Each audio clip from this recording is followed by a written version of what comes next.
Chennai love story grand press meet event కి విచ్చేసిన ప్రేక్షకులు అందరికీ కూడా a very hearty welcome. Ravi గారు, thank you so much for this beautiful opportunity. Definitely ఈ సినిమా నా కెరియర్లో అయితే ఒక బిగ్గెస్ట్ మైల్ స్టోన్ లాగా ఖచ్చితంగా ఉండిపోతుంది. ఏ సీన్ మీకు చాలా హార్డ్ హిట్టింగ్ అనిపించింది? Entire story is definitely hard hitting అండి. ఈ మూమెంట్ లో మీకు ప్రేమ అంటే ఏంటో చెప్పండి. నాకు ప్రేమ అంటే చెన్నై లవ్ స్టోరీ. ఈ సినిమా తర్వాత ఒక యాక్టర్గా మీరు ఎక్కడో ఉంటారు. మీ దృష్టిలో ప్రేమ అంటే ఏంటి? What is your definition of love? అంటే ప్రేమించడం, మా అంటే మర్చిపోవడం. ఈ సినిమా గట్టిగా కొడతాం.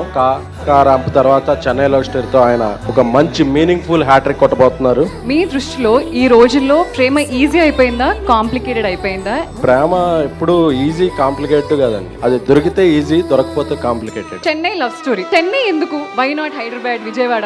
వై చెన్నై? చెన్నై అయితే మనీ సార్కి కానీ నాకు కానీ అందరికీ Ilaiyaraaja garu so personally connected. So Chennai అయితే కొంచెం వైబింగ్గా ఉంటుందని చెప్పి చెన్నై లవ్ స్టోరీ. చాలా మెమరబుల్ ఫిలిం. నేను చాలా కాన్ఫిడెంట్గా ఉన్నాను. ఖచ్చితంగా నా కెరియర్లో చెన్నై లవ్ స్టోరీ టాప్లో ఉంటుంది. మీ దృష్టిలో ఫస్ట్ లవ్ బెస్టా, లేదా మనం ఎవరితో అయితే ఎండ్లో సెటిల్ అవుతామో ఆ లవ్ బెస్టా? ఇంట్లో సెటిల్ అయితే బెస్ట్ అండి.